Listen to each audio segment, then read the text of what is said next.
ಸಮಷ್ಟಿಯ ವಲಯ ಅಂತ ತೋರಿಬಿಟ್ಟು ವನವಾಸದಲ್ಲೂ ಪಾಂಡವರಿಗಾದ ಗೆಲುವು ಇದು ತನಕ ನಂಬಿದ ಲೋಕಕ್ಕೆ ಕೃಷ್ಣಾರ್ಜುನರು ವಿಘಟಿತರಾದರೆ ಇದ್ದೇ ಬೇಕಾದದ್ದು ಸಾಧಿಸುವುದಕ್ಕೆ ಅವಕಾಶ ಕೊಟ್ಟಾಗ ಅದನ್ನು ಮೂಡದಂತೆಯೇ ರಕ್ಷಿಸಬೇಕಾದ ಹೊಣೆ ಸಂಸಾರಸ್ಥಳಾದಂತಹ ಸದ್ವಿವೇಕವನ್ನು ಹೊಂದಿದಂತಹ ಸುಭದ್ರಾದೇವಿಗೂ ಕೃಷ್ಣ ಭಗಿನಿಯಾಗಿ ಮಾತ್ರವಲ್ಲ ಪಾರ್ಥಸತಿಯಾಗಿ ಚತುರಮತಿಯಾಗಿ ನೀ ಅದನ್ನು ಮಾಡಬಲ್ಲೆ. ನಾವು ಪ್ರಯತ್ನ ಸರಿಯಾಗಿ ಮಾಡುವುದು. ಈಗ ನೋಡು, ನನಗೆ ನನ್ನ ಮಾತು ಉಳಿಯುವುದಕ್ಕಾಗಿ ಯಾರ ಜೀವ ಹೋದ್ರು ಚಿಂತಿಲ್ಲ ಅಂತ ಆಗಿಲ್ಲ. ಈಗ ರುಕ್ಮಿಣಿ ಹೇಳಿ 14,108 ನೋಡಿಕೊಳ್ಳಿ, ಅವಳದ್ದು ಬೇಕಾದ್ರೆ ಹೋಗಲಿ, ಅದಲ್ಲ ವಿಷಯ. ಅವಳು ಸಂಸಾರ ನೋಡ್ತಾಳೆ, ನೀನು ನಿನ್ನದಲ್ಲ. ನಾ ಎರಡೂ ಸಂಸಾರವನ್ನು ಸರಿದೂಗಿಸುವುದಕ್ಕೆ ನೋಡಿ, ನನ್ನ ಕಷ್ಟ ನಿನಗೆ ಅರ್ಥ ಆಗ್ತದಲ್ಲ. ಆದ್ದರಿಂದ ನಿನಗೆ ಸಹಾಯ ಮಾಡುವ ಮನಸ್ಸುಂಟು ಅಂತ. ನನಗೆ ಪಾರ್ಥನಿಗೆ ಹೊಡೆಯುವ ಮನಸ್ಸಿಲ್ಲ, ಅನಿವಾರ್ಯ ಆದರೆ ಹೊಡೆಯಕ್ಕೆ ನಿರ್ವಾಹ ಇಲ್ಲ. ಇದನ್ನು ಮನವರಿಕೆ ಮಾಡಿಸಿ, ಅದು ಅಷ್ಟು ಮಾಡಿದರೆ ಸಾಕು. ಕೈಯನ್ನು ಕರ್ಕೊಂಡು ನಿಂತ ಬರ್ತೀನಿ. ಯಾಕೆ ಬೇಡ ಅಂತ? ಬೇಡ, ಅದನ್ನು ಸಾವಧಾನವಾಗಿ ಸಂಧಾನ ಮಾರ್ಗದಲ್ಲಿ ನೀವು ನಿರ್ವಹಿಸಿ ನಿಂತಾರೆ. ಗಯನ ಜೊತೆಯಲ್ಲಿ ಬಂದರೆ ನಾವು ಭಾವಭಾವ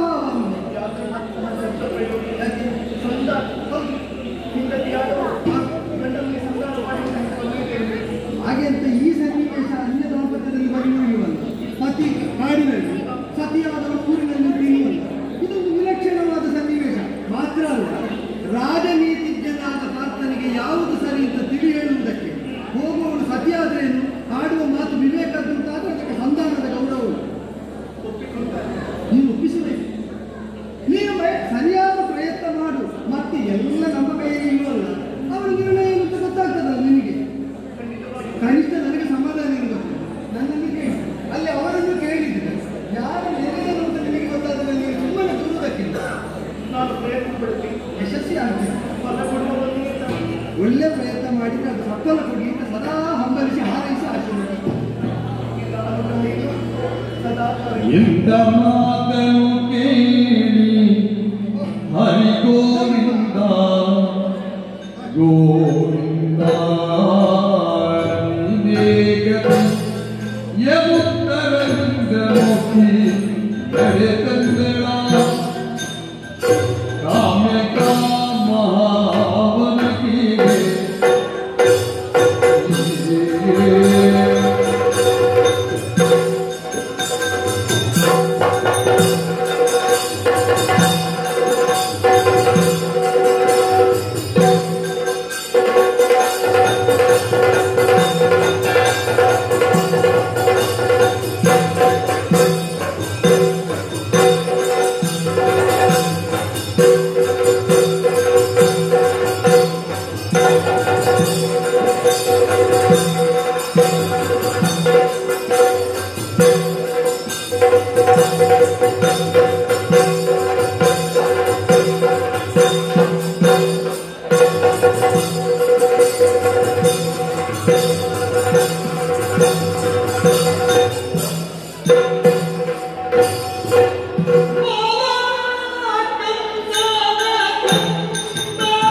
ಪ್ರಪಂಚದಲ್ಲಿ ಪಾಂಡವರು ಉಸಿರಾಡುತ್ತಾ ಇದ್ದಾರೆ ಎನ್ನುವುದಕ್ಕೆ ಜ್ವಲಂತ ಸಾಕ್ಷಿ ಅದು ನಿನ್ನ ಕೃಪೆ ಸ್ವಾಮಿ. ನೀನಿಲ್ಲದೆ ಇದ್ದರೆ ಪಾಂಡವರ ಹೇಳ ಹೆಸರು ಇರ್ತಿರ್ಲಿಲ್ಲ. ಅನುಗಾಲವು ತನ್ನ ಪಂಚಪ್ರಾಣಗಳು ಮತ್ತು ನಿನ್ನ ರಕ್ಷಾಪಂಜರದಲ್ಲಿಟ್ಟು ಪೋಷಿಸಿದ ನೋಡು. ಹಾಗಾಗಿ ಇಂತಹ ಹೊಗೆಗಳಿಗೂ ನಮ್ಮ ಹೊಗೆಯನ್ನು ಕಾಣುವುದಕ್ಕೆ ಸಾಧ್ಯವಾಗಲಿಲ್ಲ. ನೀನು ಬಿಟ್ಟರೆ ಬೇರೆ ಯಾರಿದ್ದಾರೆ? ಇದೇ ನಾಮಸ್ಮರಣೆಯಿಂದಲೇ ದಿನಗಳೆಯುತ್ತಿರುವಾಗ ಈ ವನವಾಸದ ಸಂದರ್ಭ ಇವತ್ತಿಗಿಂತ 7 ದಿವಸ ಮೊದಲು ಒಬ್ಬಾತ ಹುಡುಗ ನನ್ನ ಪಾದವನ್ನು ಕಟ್ಟಿಕೊಂಡು ದೇಹಿ ಪ್ರಾಣರಕ್ಷಂತಿ ಪ್ರಾಣರಕ್ಷಂತಿ ಅಂತ ಕೇಳಿಕೊಂಡ. ಅಲರುತ್ತಿರುವಂತಹ ಅವನನ್ನು ಹಿಡಿದಂತೆ ನೀನೇನೋ ದುಃಖಿಸಬೇಡ, ನಿನ್ನ ಪ್ರಾಣಕ್ಕೆ ಹಾಗೆಯಾದವರಿಗೆ ನನ್ನ ಪ್ರಾಣವನ್ನಾದರೂ ಕೊಟ್ಟೇವೆ, ನಿನ್ನನ್ನು ಕಾಪಾಡುವ ಹೊಣೆಗಾರಿಕೆ ನನಗಿರಲಿ ಅಂತ ಹೇಳಿದೆ. ಯಾರು ನಿನ್ನ ಜೀವ ತೆಗೆಯುತ್ತಾರೆ? ದೇವಕಿ ಸುತನೋಡೆ, ನಿನ್ನ ಹರಣ ಮಾಡುವುದಕ್ಕೆ ನಾವು ಬಿಡುವುದಿಲ್ಲ ಅಂತ ಹೇಳಿದಾಗ ಧೈರ್ಯ ಮನಸ್ಸಿನಿಂದ ಹುಡುಗ ಹೇಳಿದ ಮಾತು, ನನ್ನನ್ನು ಕೊಡ್ತೇನೆ ಅಂತ ಹೇಳಿದ ಮಾತು ಕೃಷ್ಣಸ್ವಾಮಿ ಗಂಗಾಬಲವೇ ಹುಡುಗಿ ಹೋಯಿತು. ಗಂಟಲಿಂದ ನೀರೇ ಇಳಿಯದ ಪರಿಸ್ಥಿತಿ ಬಂತು. 5 ಮಂದಿ ಪಾಂಡವರಾದ ನಾವುಗಳು ಚಿಂತಿಸಿದೆವು, ಮಂತಿಸಿದೆವು. ಯಾವನು ರಕ್ಷೆಗಾಗಿರ್ತಾನೆ ಅಂತ ನಾವು ಅಲಗಲ್ತರು. ಜೀವನದ ಭಿಕ್ಷೆಯನ್ನು ಭಗವಂತ ಕೊಟ್ಟದ್ದು ಅಂತ ತಿಳಿದವ ಅಂತ ಹರಿಯಲ್ಲೇ ನಮಗೆ ಹಗೆ ಕಟ್ಟುವ ಕಾಲವಂತಲ್ಲ. ಆಗ ನಮ್ಮಣ್ಣನಾದಂತಹ ಧರ್ಮರಾಯ ಒಂದು ಮಾತು ಹೇಳಿದ, ಕೊಟ್ಟ ಮಾತನ್ನು ಉಳಿಸುವುದು ಕ್ಷತ್ರಿಯರಿಗೆ ಸಹಜ ಧರ್ಮ. ಧರ್ಮವನ್ನು ಭಗವಂತ ಅಂತ ತಿಳಿಯುವುದು. ಅಂತಹ ಭಗವಂತ ನಮ್ಮ ಸ್ವಧರ್ಮದಲ್ಲಿ ನಾವು ತಪ್ಪಿದ್ರೆ ಮೆಚ್ಚಲಿಕ್ಕಿಲ್ಲ ತಮ್ಮ. ನಾವು ತಪ್ಪದೇ ಬದುಕಿ ಭಗವಂತನನ್ನು ಮೆಚ್ಚಿಸುವುದಕ್ಕೆ ಹಾದಿ ಹುಡುಕಬೇಕು ಅಂತ ಹೇಳಿದರು. ಹಾಗಾಗಿ ದೇವರು ಹಗೆ ಎನ್ನುವುದು ಇಲ್ಲಿ ಮುಖ್ಯವಲ್ಲ. ಒಬ್ಬರ ಪ್ರಾಣವನ್ನು ಉಳಿಸ್ತೇನೆ ಅಂತ ಕ್ಷತ್ರಿಯನಾಗಿ ನಾವು ಕೊಟ್ಟಿರುವಂತಹ ಮಾತು ನನಗೆ ದೇವರಷ್ಟೇ ಸವಾಲು, ನನ್ನ ಸ್ವಧರ್ಮ ಅದು. ಹಾಗಾಗಿ ಒಂದು ಧೈರ್ಯದಲ್ಲಿ ನಾವಿದ್ದೆವು. ದಿನ ಗಳೆಯುತ್ತಾ ಗಳೆಯುತ್ತಾ ಗಳೆಯುತ್ತಾ ಇನ್ನೇನು 1 ದಿವಸ ಮಾತ್ರ ಬಾಕಿ ಇರುವುದು. ಕೃಷ್ಣಸ್ವಾಮಿ ಆಡಿದಂತಹ ಪ್ರತಿಜ್ಞೆಯ ಬಗ್ಗೆ ನಮಗೂ ಗೋಚರ ಇದೆ. ಯಾವ ಸುದ್ದಿಯೂ ಇಲ್ಲ. ಪ್ರತಿಜ್ಞೆ ಮಾಡಿದಂತಹ ಸ್ವಾಮಿ ಪ್ರತಿಜ್ಞೆಯನ್ನು ಮರೆತಡೆ ಇಲ್ಲ, ಮರೆಯುವುದಕ್ಕೆ ಸಾಧ್ಯ ಇಲ್ಲ. ಹಾಗಾದ್ರೆ ಯಾಕೆ ಕಾರ್ಯೋನ್ಮುಖನಾಗಲಿಲ್ಲ? ಬಹುಶಃ ನಮಗೆ ಗೊತ್ತಾಗಲಿಲ್ಲ ಅಷ್ಟೇ. ದೇವರು ಏನು ಮಾಡ್ತಾ ಇದ್ದಾರೋ, ದೇವರಿಗೆಲ್ಲ ಬಹಳ ದಿವಸ ಬೇಕು ಅಂತ ಉಂಟ. ಕೇಳಿದಂತ ಇವರಲ್ಲಿ 8 ದಿವಸದ ಒಳಗೆ ನಿನ್ನನ್ನು ಕೊಡ್ತೇನೆ. 8 ದಿವಸ ಮುಗಿಯುವುದಕ್ಕಿಂತ ಒಂದು ಕ್ಷಣ ಮೊದಲು ಅವ ಮುಗಿಸಿಯಾಗ ದೈವದ ಮಹರಿಗೆ ಅದನ್ನು ಹೇಳುವುದಕ್ಕೆ ಸಾಧ್ಯ ಇಲ್ಲ. ಆದರೂ ನಮಗೊಂದು ಧೈರ್ಯ, ನನ್ನ ಪ್ರಾಣಕ್ಕಿಂತ ಮೊದಲು ಅವನ ಪ್ರಾಣವನ್ನು ತೆಗೆಯುವುದಕ್ಕೆ ಮಾಡಿರುವುದಿಲ್ಲ. ತನ್ನ ಕರ್ತವ್ಯದಲ್ಲಿ ತನ್ನ ಪ್ರಾಣವನ್ನು ಕೊಡಬೇಕಾದ ಸಂದರ್ಭ ಬಂದರೂ ನಾವಕ್ಕೆ ಹಿಂದೇಟು ಹಾಕುವುದಿಲ್ಲ. ಅದು ಭಗವಂತ ಪ್ರತ್ಯರ್ಥ ಅಂತ ತಿಳಿದಿದ್ದೇನೆ. ಯಾರು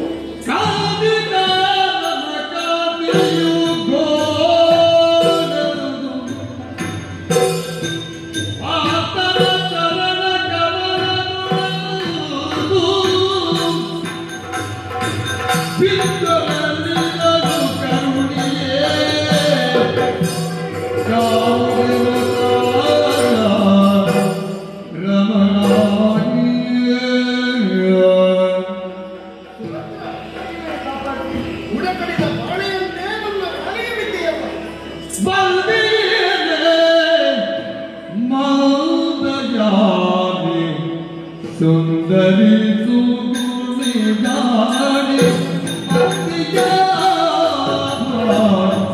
ರಮಣಿ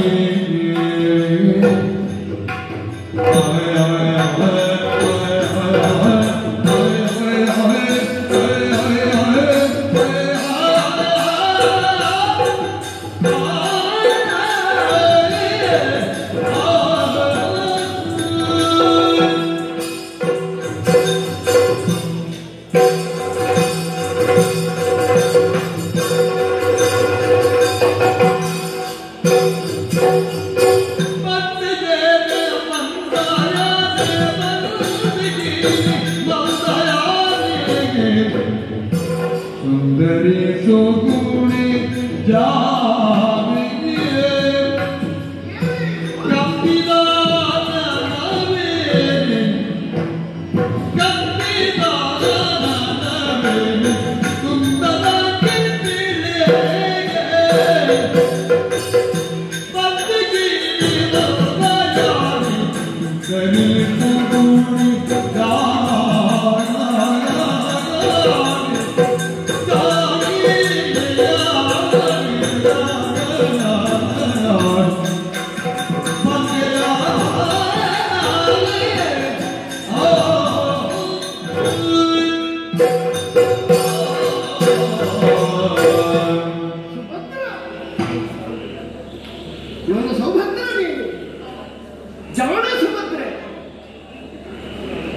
ನನ್ನ ಮನದನ್ನೇ ಆದಂತಹ ನಿನ್ನನ್ನು ಕಂಡಾಗ ಆದ ಸಂತೋಷ ಅಷ್ಟಿಷ್ಟಲ್ಲ. ಬಂದೆಯೇನೆ ಮಂದಯಾನೆ, ನೀನು ನಡೆಯುತ್ತಿ ಅಂತಾದರೆ ಆನೆಯಾದರೂ ನಾಚಿಕೊಳ್ಳಬೇಕು. ನಿಧಾನಗತಿಯಿಂದ ನಡೆಯಬಹುದಾದಂತಹ ನಿನ್ನ ಅಂಗವನ್ನು ಮಂದಯಾನೆ ಅಂತ ಹೇಳದೆ ಮತ್ತೇನು ಹೇಳಲಿ ಹೇಳು. ಸರ್ವಾಂಗಗಳಲ್ಲಿಯೂ ನೀನು ಸುಂದರೇ ಮಣಿಯಿದ್ದೀಯ. ಬುದ್ಧಿ ಎನ್ನುವುದು ಸ್ವಸ್ಥಾನದಲ್ಲೇ ಇರುವಂಥದ್ದು ನಿನ್ನದ್ದು, ಯಾವ ಕಾಲಕ್ಕೂ ವಿಚಲನೆಗೊಳ್ಳುವಂಥದ್ದಲ್ಲ. ಗಂಡರಾದ ನನ್ನನ್ನು ಕಾಣುವುದಕ್ಕೆ ಅದರಲ್ಲಿಯೂ ಅಪರೂಪದಲ್ಲಿ ಅಪರೂಪ. ವನವಾಸದ ಸಂದರ್ಭ ನಮಗೆ ಪ್ರಾಪ್ತಿಯಾದಾಗ ಹೆಂಡತಿಯಾದ ನೀನು ನಮ್ಮೊಟ್ಟಿಗೆ ಇರಬೇಕಿತ್ತು. ಆಗ ಕೃಷ್ಣಸ್ವಾಮಿ ಹೇಳಿದ, ಕಾಡಿಗೆ ಹೋಗಬೇಕಾದ ಅನಿವಾರ್ಯತೆ ಒಳಗಿಲ್ಲ. ಪಂಚ ಪಾಂಡವರಿಗೂ ನಿಮ್ಮ ಅರಸಿಯಾದಂತಹ ದ್ರೌಪದಿಗೂ ಮಾತ್ರ ಅದು ಮೀಸಲು. ಆದ್ದರಿಂದ ಅವಳಿಗೆ ಕೊರತೆಯಾಗದ ಹಾಗೆ ನಿಮ್ಮ ವನವಾಸ ಮುಗಿದ ಮೇಲೆ ಅವಳೇ ನಿಮ್ಮನ್ನು ಸೇರಿಕೊಡ್ತಾಳೆ. ನೀವು ಅವಳನ್ನು ನೋಡಬಹುದು ಅಂತ ಹೇಳಿದರು. ಹಾಗಾಗಿ ಮನದನ್ನೆಯಾದಂತಹ ನಿನಗೆ ಸೌಖ್ಯ ಸುಖ ಒಂದು ಜಾಗದಲ್ಲಿ ಸಿಗ್ತದೆ. ಅದರಲ್ಲಿಯೂ ನಿನ್ನ ಅಣ್ಣಂದಿರು ನಿನ್ನನ್ನು ಕಣ್ಣಿನ ಗೊಂಬೆ ಹಾಗೆ ಕಾಪಾಡಿಕೊಳ್ತಾಳೆ ಎನ್ನುವ ವಿಶ್ವಾಸದಿಂದಲೇ ನಿನ್ನ ತವರು ಮನೆಯಲ್ಲೇ ಬಿಟ್ಟು ಬಿಡುವುದಕ್ಕೆ ನನಗೂ ಮನಸ್ಸು ಬಂತು. ಸುಭದ್ರ, ನನ್ನನ್ನು ಕಾಣುವುದಕ್ಕೆ ಬಂದವನು ನೀನು. ನಾನೇ ಹೇಳಿದ ವಾಕ್ಯ ಇದೆಯಲ್ಲ, ಹಸಿರಾದ ಹುಲ್ಲನ್ನು ಕಾಣುವಾಗ ಗೋವೊಂದು ಆಶಿಸಿದ ಹಾಗೆ ಸಮರ್ಥತೆಯನ್ನು ಕ್ಷತ್ರಿಯನಾದ ಆಶಿಸಿದ ಹಾಗೆ ಶುಕ್ರವಾಸ ಭೋಜನವನ್ನು ಕಂಡಾಗ ವಿಪ್ರನೋರ್ವ ಸಂತೋಷಿಸಿದ ಹಾಗೆ ಯುದ್ಧ ಅಂತ ಹೇಳಿದರೆ ಅದು ಅಂತ ನಾನು ಹೇಳಿದ್ದೆ. ಆದರೆ ಗಂಡನನ್ನು ಕಾಣುವುದಕ್ಕೆ ಬರುವ ನೀನು ಅಷ್ಟೇ ಸಂತೋಷದಿಂದ ಬರಬೇಕಿತ್ತು. ಆದರೆ ನಿನ್ನ ಕಣ್ಣು ತುಂಬಿದೆ. ತೊಟ್ಟಿಕ್ಕಿತ್ತಿರುವಂತಹ ಹರಿವಂತಗಳು ನಿನ್ನ ನಾಭಿಯನ್ನು ಮಧ್ಯೆ ಮಾಡುತ್ತಾ ಇದೆ. ಭಾರವಾದ ಹೃದಯದಿಂದ ನೀನು ಇಲ್ಲಿವರೆಗೆ ಬಂದಿದ್ದೀ ಎನ್ನುವುದು ನನ್ನ ಹೃದಯೇಶ್ವರಿ ನೀನು. ನಿನ್ನ ಕಣ್ಣ ಪಾಪಗಳಲ್ಲಿ ನನ್ನ ದೃಷ್ಟಿಯನ್ನಿರಿಸಿ ನೀನು ಅಂತರಂಗವನ್ನು ನಾನು ನೋಡಿದರೆ ಯಾವುದೋ ಒಂದು ತೆರವಾಗಿರುವಂತಹ ವ್ಯಾಕುಲದ ಧೂಮ ನಿನ್ನ ಅಂತರಂಗವನ್ನು ಹುಟ್ಟಿದೆ ಅಂತ ನನಗೆ ಅರ್ಥವಾಗ್ತದೆ. ಹೌದೇನೆ? ನಮ್ಮ ಮಗ ಅಭಿಮನ್ಯು ಕುಮಾರ, ಅವರ ಬಗ್ಗೆ ಕೇಳಬೇಕು ತಿಳಿಯಬೇಕು ಎನ್ನುವಂತಹ ಕಾತರ ಕುತೂಹಲ ಹೆಚ್ಚಾಗುತ್ತಾ ಇದೆ. ಹೇಗೆ ನೀವು ಹೇಳಿದ್ದರೆ ಕೇಳುವುದಿಲ್ಲ. ಮಕ್ಕಳ ದೂರನ್ನು ಯಾವತ್ತಿದ್ರೂ ಅಪ್ಪನಲ್ಲಿ ದೂರ ಕೊಡುವಾಗ ತಾಯಿಯೂ ಸ್ವಲ್ಪ ಮುಖ ಸಿಂಗರಿಸಿಕೊಂಡೇ ಹೇಳ್ತಾಳೆ, ನಿಮ್ಮ ಮಗ ಹೀಗೆ ಮಾಡಿದ, ನಿಮ್ಮ ಮಗ ಹಾಗೆ ಮಾಡಿದ. ನಮ್ಮ ಮಗನ ಬಗ್ಗೆ ದೂರ ಹೇಳುವುದಕ್ಕಾಗಿ ಕಣ್ಣೀರು ಸರಿಸಿ ಹೇಳ್ತಾ ಇದ್ದೇನೆ. ಮಗಳ ಸಮಸ್ಯೆ ಅಲ್ಲ. ನಾವು ಕಾಡಿಗೆ ಬಂದ ಮೇಲೆ ತವರ ಮನೆಯಲ್ಲಿದ್ದಂತಹ ನೀನು ಭಾರವಾದಿಯೇನೆ? ದ್ವಾರಾವತಿಯಲ್ಲಿ ಯಾರಾದರೂ ನಿನಗೆ ಮುನಿಸಿಕೊಂಡು ಬೈಯುವುದಕ್ಕೆ ಆರಂಭ ಮಾಡಿದರೆ ಕೆಲವು ಸಲ ಹಾಗೆ ಆಗುವುದುಂಟು. ಮಳೆ ಬಿಟ್ಟ ಮೇಲೆ ಮರದಡಿಯಲ್ಲಿ ನಿಂತ ಹಾಗೆ. ಮದುವೆಯಾದ ಮೇಲೆ ಹೆಣ್ಣು ತವರ ಮನೆಯಲ್ಲಿ ಇರುವುದು ಒಂದೇ, ಮಳೆ ಬಿಟ್ಟ ಮೇಲೆ ಒಬ್ಬ ಮರದಡಿಯಲ್ಲಿ ನಿಲ್ಲುವುದು ಒಂದೇ. ಒಂದಲ್ಲ ಒಂದು ರೀತಿಯಿಂದ ಕಿರುಕುಳ ಇದ್ದೇ ಇರ್ತದೆ. ನೀನು ಹೀಗೆ ಏನಾದರೂ ನಿನ್ನ ಅತ್ತಿಗೆ ನೀವು ಮತ್ತೆ ಕಟಕಿ ಆಗಿದೆ. ಬಲಭದ್ರ ಸ್ವಾಮಿ ಮಧ್ಯಾಹ್ನದವರೆಗೆ ಸರಿ ಇರ್ತಾರೆ. ಮಧ್ಯಾಹ್ನ ನಂತರ ಅವರು ಮಾತಾಡಿದ್ದನ್ನು ಮಾರನೇ ದಿವಸ ಇಂಥದ್ದು ಅಂತ ಕೇಳಿದ್ರೆ ಗೊತ್ತಿರೋದಿಲ್ಲ ಅವರಿಗೆ. ಅವರೇನಾದರೂ ಬೈದ್ರೇನೆ ನಿನಗೆ? ದ್ವಾರಾವತಿಯಲ್ಲಿದ್ದಂತಹ ಯದುವೀರರೆಲ್ಲ ಕ್ಷೇಮ ತಾನೆ, ಮಾನವಧನರೆಲ್ಲರೂ ಸುಕ್ಷೇಮದಿಂದಿದ್ದಾರೆ. ದ್ವಾರಾವತಿಗೆ ಯಾವ ಕೊರತೆಯೂ ಇಲ್ಲ, ಆರೋಗ್ಯದ ಸಮಸ್ಯೆಯೂ ಇಲ್ಲ. ಆದರೆ ಒಂದು ನಾನು ಊಹಿಸದಲ್ಲ, ಕೃಷ್ಣ ಸ್ವಾಮಿಯನ್ನು ಯಾವ ವಿಚಾರ? ಅವ ಹೇಗಿರ್ತಾನೆ ಅಂತ ಹೇಳುವುದಕ್ಕೆ ಯಾರಿಗೂ ಸಾಧ್ಯ ಇಲ್ಲ. ಅವನ ಹೆಂಡತಿಯರಿಗೆ ಬಿಡು, ಅವನನ್ನೇ ಅನವರತ ಹೃದಯದಲ್ಲಿರಿಸಿಕೊಂಡು ಸುತ್ತಾಡುವಂತಹ ನಾರದಾದಿಗಳಿಗೂ ಕೃಷ್ಣನನ್ನು ಒಳಗೆ ತೂಗುವುದಕ್ಕೆ ಸಾಧ್ಯ ಇಲ್ಲ. ಅಂತಹ ಮಹಾಮಹಿಮನಿದ್ದಾನೆ, ಅಂತಹ ಅಗಣಿತ ಗುಣಗಳನ್ನಿದ್ದಾನೆ. ಅರಿತವರು ಯಾರಿದ್ದಾರೆ? ನೀಲಾಮನುಷ್ಯನಿದ್ದಾನೆ. ಹಾಗಾಗಿ ಕೇಳ್ತೇನೆ, ಕೃಷ್ಣ ಸ್ವಾಮಿ ಏನಾದರೂ ನೀನು ಇಲ್ಲಿರುವುದು ಸರಿಯಲ್ಲ, ನಿನ್ನ ಗಂಡನನ್ನು ಕಾಣುವುದಕ್ಕೆ ನೀನು ಹೋಗಬೇಕು, ನೀನು ಏನಿದ್ರು ಅಲ್ಲೇ ಇರಬೇಕು, ಇಲ್ಲಿ ನಮಗೆ ಬಹಳ ಕಷ್ಟ ಆಗ್ತದೆ ಅಂತ ಹೇಳಿದ್ದೇನೆ. ಅಂತಹ ಮಾತುಗಳನ್ನಾಡಿ ನಾನು ಏನು ಕೇಳಿದ್ರು ಇಲ್ಲ. ಹಾಗೆ ಅಂತ ನಿನ್ನ ಕಣ್ಣಲ್ಲಿ ಕಂಬನಿ ನಿಲ್ಲುವುದೂ ಇಲ್ಲ. ನನ್ನ ಪಟ್ಟಭದ್ರೆಯಾಗಿ, ನನ್ನ ಮನವನ್ನೆಯಾಗಿ ಹೇಳಿ, ಏನು ಬಂದೆ, ಯಾಕೆ ಕಣ್ಣೀರು, ಯಾಕೆ ಅಂತ ಹೇಳಿ ಏನಾಯ್ತು?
ತನ್ನ ಸುಖ ದುಃಖವನ್ನು ಮುಕ್ತವಾಗಿ ಹಂಚಿಕೊಳ್ಳುವುದು ಯಾರಲ್ಲಿ? ಗಂಡನವರು. ಖಂಡಿತ ಯಾವುದೇ ಹೆಣ್ಣಾದರೂ ಕೂಡ ತನ್ನ ಗಂಡನಿಗೆ ದುಃಖವನ್ನು ತೋರಿಸಿಕೊಳ್ಳಬಾರದು. ಹೆಂಡತಿಯಾದವಳಿಗೆ ಏನೇ ದುಃಖ ಇದ್ರೂ ಗಂಡನಿಗೆ ತೋರಿಸದೆ ಅಡಗಿಡು. ನಾನು ಹಾಗೆ ಅದು ಬಿಟ್ಟುಕೊಂಡೆ, ನಿಯಂತ್ರಿಸುವುದಕ್ಕೆ ಅಸಾಧ್ಯವಾಯಿತು. ಕಾರಣ ಏನು ಬಂದಿದ? ಏನದು? ಘನವಾದ ವ್ಯಥೆಯನ್ನು ನನ್ನ ಮನಸ್ಸನ್ನು ಆವರಿಸಿಕೊಂಡ. ಕೆಲವು ಸಲ ಹಾಗೆ ಹೇಳಬಾರದು, ಕಾಣಬಾರದು, ತೋರಿಸಬಾರದು ಅಂತ ಇದ್ರು ಎಷ್ಟು ಅಂತ ನಾವು ಸಹಿಸಿಕೊಳ್ಳುವುದು. ಕೆಲವು ಸಲ ಕಟ್ಟೆ ಒಡೆದು ಹೋಗ್ತದೆ. ಬೇಸರ ಮಾಡಬೇಡ. ಅತ್ಯಂತ ಆತ್ಮೀಯರಲ್ಲವಾದಂತಹ ದುಃಖವನ್ನು ಹೇಳಿಕೊಂಡಾಗ ಮನಸ್ಸಿನ ಭಾರ ಕಡಿಮೆಯಾಗ್ತದೆ ಅಂತ ಲೆಕ್ಕ. ಹೇಳಿ, ನಿನ್ನ ಮನಸ್ಸಿಗೆ ಭಾರವಾದದ್ದು, ನಿನ್ನ ಮನಸ್ಸನ್ನು ಹಿಡಿದುಕೊಳ್ಳುವಂಥದ್ದು, ನಿನ್ನ ಜೀವನದ ಸಮಸ್ಯೆಯಾಗಿ ಕಾಣುವಂಥದ್ದು ಏನಿದೆ ಹೇಳು. ಮೈ ಮನಗಳಿಗೆ ನೋವಾದಾಗ ಮಾತು ನಡವಳಿಕೆ ಎಲ್ಲವೂ ಭಾರವಾಗಿ ಕಾಡುತ್ತದೆ. ಖಂಡಿತ. ಈ ಕಾಮ್ಯಕಾವನವನ್ನು ಪ್ರವೇಶ ಮಾಡಿದವರು ನಾನು. ಹೌದು. ಇಲ್ಲಿರುವಂತಹ ಎಲ್ಲ ಮುಖಗಳು ಕೂಡ ಪರಿಚಯವಿದ್ದಂತಹ ಮುಖಗಳು. ಎಷ್ಟು ಮುಖ ಇದೆ? 5-6 ಮುಖಗಳು ಮಾತ್ರ. ಖಂಡಿತ. ಮತ್ತೆ ನಮ್ಮೊಟ್ಟಿಗಿದ್ದಂತಹ ದಮ್ಯಾದ ವಿಷಯಗಳು ಏನೇ ಆಶ್ಚರ್ಯವನ್ನು ಕಾಣುತ್ತಾ ಇದ್ದೆ. ಯಾಕೆ? ನಿಮ್ಮ ಹಿಂದೆ ಓರ್ವ ನಮ್ಮನ್ನೇ ದಿಟ್ಟಿಸಿ ನೋಡುತ್ತಾ ಇದ್ದಾನೆ, ಚಡಪಡಿಸ್ತಾ ಇದ್ದಾನೆ, ಹೆದರಿಕೊಡುತ್ತಾ ಇದ್ದಾನೆ, ಕಣ್ಣೀರು ಮಿಡಿಯುತ್ತಾ ಇದ್ದಾನೆ. ಯಾರಿಗೂ ಭಯಗ್ರಸ್ತ. ಜೀವ ಹೋಗ್ತದೋ ಅಂತ ಪ್ರಾಣ ಕೈಯಲ್ಲಿ ಹಿಡ್ಕೊಂಡು ಕಣ್ಣೀರು ಸುರಿತಾ ಇರುವ ಧನಪತಿಯಾದಂತಹ ಕುಬೇರನಿದ್ದಾರಲ್ಲ ಅವರ ಮಗ ಇವ ಗಯ ಅಂತ ಅವರ ಹೆಸರು. ಗಯ ಅಂದ್ರೆ ಇವನೇ ಅಂದ್ರೆ ಗಯ ಅಂದ್ರೆ ಇವನೇ ಅಂದ್ರೆ ನಿಮಗೆ ಗಯನ ಬಗ್ಗೆ ಗೊತ್ತಿದೆಯೇ? ಕಾರಣ ಇದೆ. ಏನು? ಧನಪತಿಯಾದಂತಹ ಕುಬೇರನ ಸುತ್ತ ಗಯಕುಮಾರ. ಆ ವಿಚಾರವಾಗಿ ನಾನು ಈ ಕಡೆಗೆ ಸಾಗಿ ಬಂದೆ. ಗಯನ ವಿಷಯಕ್ಕೂ ನಿನ್ನ ಈ ಬರವಣಕ್ಕೂ ಏನು ಸಂಬಂಧವೇ? ಪ್ರಭು, ಪ್ರಶಾಂತವಾಗಿರುವಂತಹ ಸಾಗರಕ್ಕೆ ಬಲವಾದ ಕಲ್ಲನ್ನು ಎಸೆದೆಯದ್ದಾದರೆ ಪರಿಣಾಮ ಏನಾಗುತ್ತದೆ ಹೇಳಿ? ಸಾಧಾರಣ ತರಂಗಗಳು ಏಳುವುದು ಅಂತ ಲೆಕ್ಕ. ಹೌದು ತಾನೆ. ನಮ್ಮ ದಾಂಪತ್ಯ ಎನ್ನುವಂತಹ ಪ್ರಶಾಂತವಾದಂತಹ ಸಾಗರಕ್ಕೆ ಕಲ್ಲನ್ನೆಸೆದವ ಈ ಗಯಕುಮಾರ. ಏನು ಮಾತಾಡ್ತೀಯೇ ನೀವು? ಖಂಡಿತ. ನಮ್ಮ ಸಾಗರದಲ್ಲಿ ಅಲೆ ಎದ್ದಿದೆಯೇ? ಹೌದು. ಬಿರುಕು ಮೂಡಿದೆಯೇ? ಬಿರುಕು ಮೂಡಿ ಮುಖ ಕಾಣುವುದಿಲ್ಲವೇ? ಇದಕ್ಕೆಲ್ಲ ಕಾರಣೀಕರ್ತ ಗಯಕುಮಾರ. ಯಾಕೆ? ಏನಾಯ್ತು? ಯಾರು ಹೇಳಿದ್ರು ನಿಮಗೆ ಹೀಗೆ ಇಲ್ಲ? ಈ ವಿಚಾರವನ್ನು ಪರಮಾತ್ಮನೇ ಹೇಳಿದ್ದು ಪ್ರಭು. ಅದೇ ನಿನ್ನ ಬಾಯಿಯಲ್ಲಿ ಹೊಸ ಹೊಸ ಶಬ್ದ ಬರಬೇಕು ಅಂತಾದ್ರೆ ಬಹುಶಃ ರಂಗ ಏನೋ ತಯಾರು ಮಾಡಿದ್ದಾನೆ ಅಂತ ಅರ್ಥ ಆಗ್ತದೆ. ಸುಮ್ಮನೆ ಕೂತ್ಕೊಂಡು ಅವನಿಗೂ ತಾಗಬೇಕು ಅಂತ ಉಂಟು, ಬೇರೆಯವರನ್ನು ತಾಗಿಸ್ಬೇಕು ಅಂತ ಉಂಟು. ವಾಸುದೇವನೇ ಕಳುಹಿಕೊಟ್ಟರು. ಅರ್ಥ ಆಯ್ತು ನನಗೆ. ನೀನು ಬಂದು ನಿಲ್ಲುವಾಗ, ನೀನು ಅಡ್ಡ ಬೀಳುವಾಗ, ನೀನು ಕಣ್ಣೀರು ಬಿಡಿಯುವಾಗ, ನೀನು ಶಬ್ದ ಪ್ರಾರಂಭ ಮಾಡುವಾಗೆಲ್ಲ ಅವರದ್ದೇ ಇದೆ ಅಂತ ಅರ್ಥ ಆಗ್ತದೆ ಪ್ರಭು. ನಮಗೆ ಬಹಳ ಒಡನಾಟ ಅಲ್ವಾ ಸುಭದ್ರ?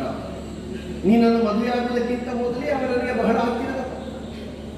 ನನ್ನ ಅಣ್ಣನು ಪ್ರತಿಜ್ಞಾಬದ್ಧನಾಗಿದ್ದಾರೆ, ನೀವು ಪ್ರತಿಜ್ಞಾಬದ್ಧರಾಗಿದ್ದೀರಿ. ನಾನು ಮತ್ತೆ ಪ್ರತಿಜ್ಞೆ ಮಾಡಿದ್ದು, ನಿನ್ನ ಅಣ್ಣ ಮೊದಲು ಪ್ರತಿಜ್ಞೆ ಮಾಡಿದ. ಅವ ಕೊಲ್ತೇನೆ ಅಂತ ಹೇಳಿದ, ನಾನು ಬದುಕಿದ್ದೇನೆ ಅಂತ ಹೇಳಿದೆ. ಯಾವುದು ಒಳ್ಳೆಯದು ಹೇಳು? ಆದ್ರೆ ಆಲೋಚನೆಯನ್ನು ಮಾಡಿ ಬಲಿಷ್ಠವಾದಂತಹ ಎರಡು ಗೂಳಿಗಳು ಕಾದಾಟವನ್ನು ಮಾಡಿದ್ರೆ ಮಧ್ಯೆ ಇರುವಂತಹ ಪೊದರೆನ್ನುವುದು ಕುಡಿಯಾಗುತ್ತದೆ. ಕೆಲವು ಸಲ ಹಾಗೆ ಆಗ್ತದೆ. ಅವರಿಬ್ಬರು ಮಾಡಿಕೊಂಡ್ರೆ ದೊಡ್ಡ ಸಂಗತಿ ಅಲ್ಲ, ಅಲ್ಲಿ ಇದ್ದದ್ದೆಲ್ಲ ಹಾಳಾಗ್ತದಲ್ಲ. ಹೌದು. ನಿಮ್ಮ ಪ್ರತಿಜ್ಞೆಯನ್ನು ಪೂರೈಸುವುದಕ್ಕೆ ನೀವೇನೋ ಮುಂದಾಗ್ತೀರಿ. ಅಣ್ಣ ಆಡಿದಂತಹ ಮಾತನ್ನು ಉಳಿಸುವುದಕ್ಕೆ ಅಣ್ಣ ಮುಂದಾಗುತ್ತಾನೆ. ಆಮೇಲೆ ಏರ್ಪಡುವುದು ಏನು ಹೇಳಿ? ಸಂಗರ. ಅದೇ ಬೇಡ ಅಂತ ಯಾರು ಹೇಳಿದ್ದು? ಅಣ್ಣನೇ ಹೇಳಿ. ಏನ್ ಹೇಳಿದ?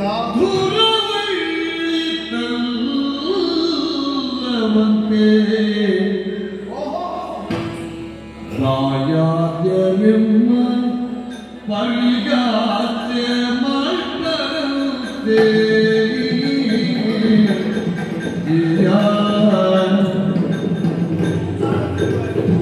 ಉರವಳ್ಳಿ ಕಲ್ಲವಂತೆ ರಾಯಾದ್ಯವೆಮ್ಮ ಪರಿಗಾತೆ ಮಾಡ್ತರಂತೆ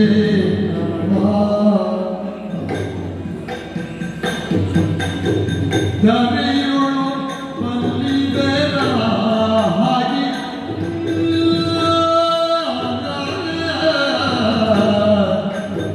ದರೆಯೋಳು ಬಂದಿದರೆ ಹಾಗೆ ಬಲವಟ್ಟಿ ತರವಲ್ಲ ಮರಗರೀರ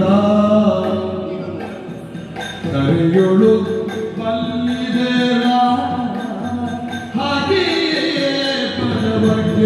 ಕರವಲ್ಲ ಮರಚರೇರ ಹಿರಿಯರಿ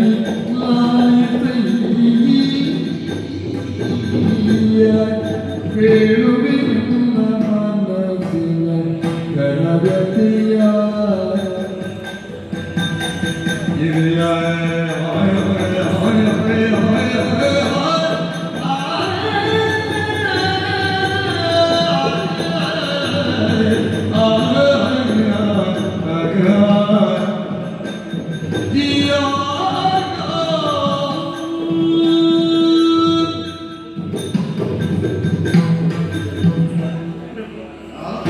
ನೀವಿಬ್ಬರು ಆಡಿದಂತಹ ಮಾತನ್ನು ಪೂರೈಸುವುದಕ್ಕೆ ಮುಂದಾಗಿ ಹೋದ್ರೆ ಅಂತಾದ್ರೆ ಮುಂದೆ ಏರ್ಪಡುವುದು ಸಮರ ದೂರ. ಇದು ಸರಿಯೇ? ಸರಿ ಅಲ್ವೇ? ಖಂಡಿತವಾಗಿಯೂ ಇಲ್ಲ. ನಾವು ಮಾತನ್ನು ನಡೆಸುವುದಕ್ಕೆ ನಾವು ಹೋರಾಟ ಮಾಡ್ತೇವೆ. ಇಲ್ಲ, ಸರಿಯಾದದ್ದನ್ನೇ ಮಾಡ್ತೇವೆ. ದೂರ ಒಳ್ಳೆಯದಲ್ಲ. ಅಶಾಂತಿ ಎನ್ನುವಂತಹ ಹೊಲದಲ್ಲಿ ದ್ವೇಷ ಎನ್ನುವಂತಹ ಬೀಜವನ್ನು ಬಿತ್ತಿ ಕಲಹ ಎನ್ನುವಂತಹ ಉಳುಮೆಯನ್ನು ಮಾಡಿ ರಕ್ತ ಎನ್ನುವಂತಹ ನೀರನ್ನು ಚೆಲ್ಲಿದ್ರೆ ಬರುವಂತಹ ಬೆಳೆ ಕ್ಷಾಮ ಎನ್ನುವಂಥದ್ದು. ಹಾಗೆ ಮೊದಲನದ್ದಾದ್ರೆ ಕೊನೆಯ ಉತ್ತರ ಕ್ಷಾಮವೇ. ಯಾರು ಊಹಿಸುವುದಕ್ಕೂ ಅಸಾಧ್ಯ. ನರನಾರಾಯಣ ಕಲಹ.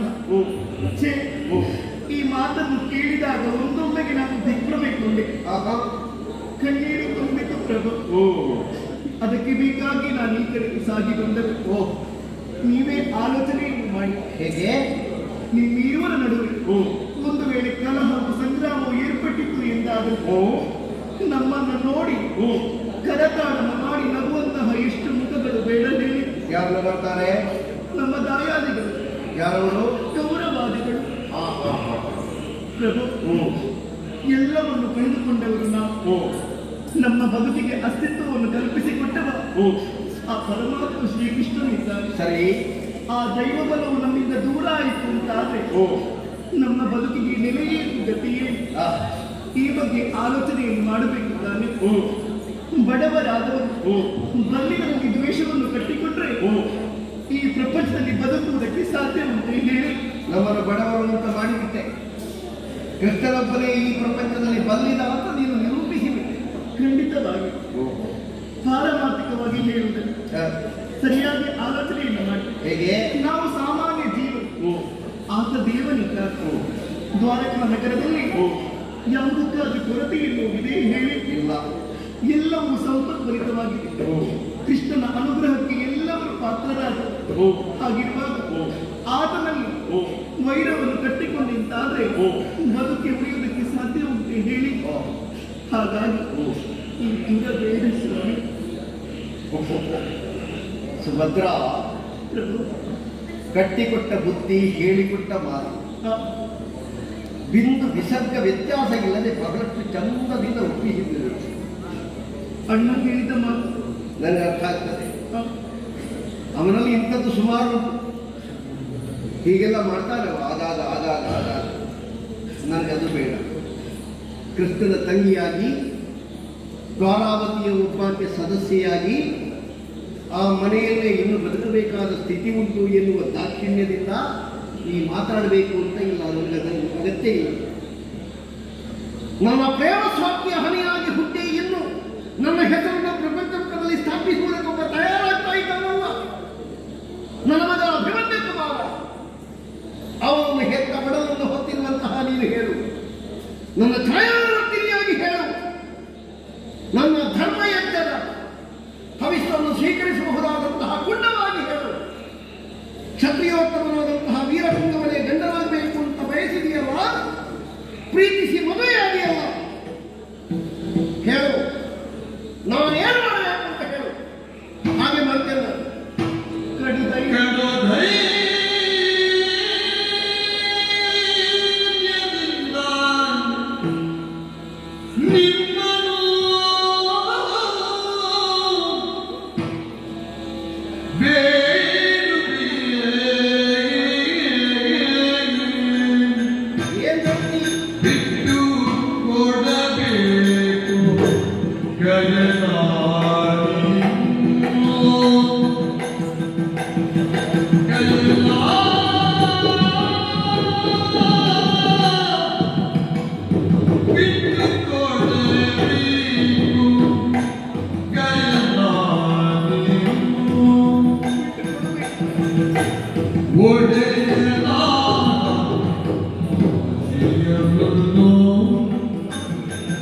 Salut,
ತಂಗಿಯಾಗಿ ಆಡಿ.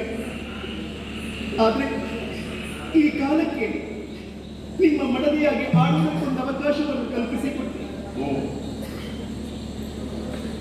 ನಿಮ್ಮ ಹೃದಯವಾಗಿ ನಾನೊಂದು ಆಡಲಿ. ಯಾವ ಕಾಲಕ್ಕೂ ಒಪ್ಪಿಸಿಕೊಳ್ಳಬಾರದು. ನೋಡುವ ಹೇಳು. ಯಾವುದು ಸರಿ ಯಾವುದು ತಪ್ಪು ವಿವೇಚನೆ ಮಾಡುವಂತಹ ಸಾಮರ್ಥ್ಯ ನಮಗಿದೆ. ಸಮರಕ್ಕಾಗಲಿ ಸ್ನೇಹಕ್ಕಾಗಲಿ ಸಮಾನತೆ ಎನ್ನುವುದು ಬೇಕು ತಾನೆ. ದೇವರದಂತಹ ಆ ಪರಮಾತ್ಮನ ಕೂಡಿ ಸಂಗ್ರಾಮಕ್ಕೆ ಮುಂದಾದ್ರೆ ಇಲ್ಲ, ನಾನು ಅಮಂಗಲದ ಮಾತುಗಳನ್ನು ಆಡಲಾರೆ. ಆ ಪರಮಾತ್ಮನ ಕಾರ್ಯಕ್ಕೆ ನಾವೆಲ್ಲ ಸೇವಕರಾಗಿರಬೇಕು, ಪೋಷಕರಾಗಿರಬೇಕು. ಹಾಗಿರುವಾಗ ಅವ ಮಾಡುವಂತಹ ಕಾರ್ಯಕ್ಕೆ ನಾವು ಮಾರಕರಾಗುವುದು ಸರಿಯೇ ಬೇಕು. ಖಂಡಿತವಾಗಿ ಇಲ್ಲ. ಯಾವುದೇ ಹೆಣ್ಣಾದರೂ ಕೂಡ ತಾನು ಮುತ್ತೈದೆಯಾಗಿ ಬಾಳಬೇಕು ಎನ್ನುವ ಹಾಗೆ ಆಸೆಯನ್ನು ಹೊಂದಿಕೊಂಡಿರ್ತಾಳೆ. ನಾನು ಹಾಗೆ ನನ್ನ ಮಾಂಗಲ್ಯ ಭಾಗ್ಯವನ್ನು ಉಳಿಸಿಕೊಡಬೇಕು ಎನ್ನುವ ಹಾಗೆ ಅಣ್ಣನಲ್ಲಿ ಗೋಗರೆದೆ. ಅದಕ್ಕೆ ಬೇಕಾಗಿ ಹೋಗು ಸುಭದ್ರ, ಸಂಧಾನವನ್ನು ಮಾಡಿ ಬಾ ಎನ್ನುವ ಹಾಗೆ ಹೇಳಿ ಇದು ಬೇರೇನನ್ನು ಕೇಳುವುದಿಲ್ಲ. ಹೇಗೆ ಆ ಗಜಕುಮಾರನ್ನು ಬಿಟ್ಟು ಕೊಡಬೇಕು ಎನ್ನುವ ಹಾಗೆ ಕಡು ದೈನ್ಯದಿಂದ ಇದು ತೆರಗುಟ್ಟಿ ಬೇಡುತ್ತೀರಿ. ಇಲ್ಲ ಅಂತ ಹೇಳಬೇಕು.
ಪ್ರಪಂಚವಿರುವ ದೇವರು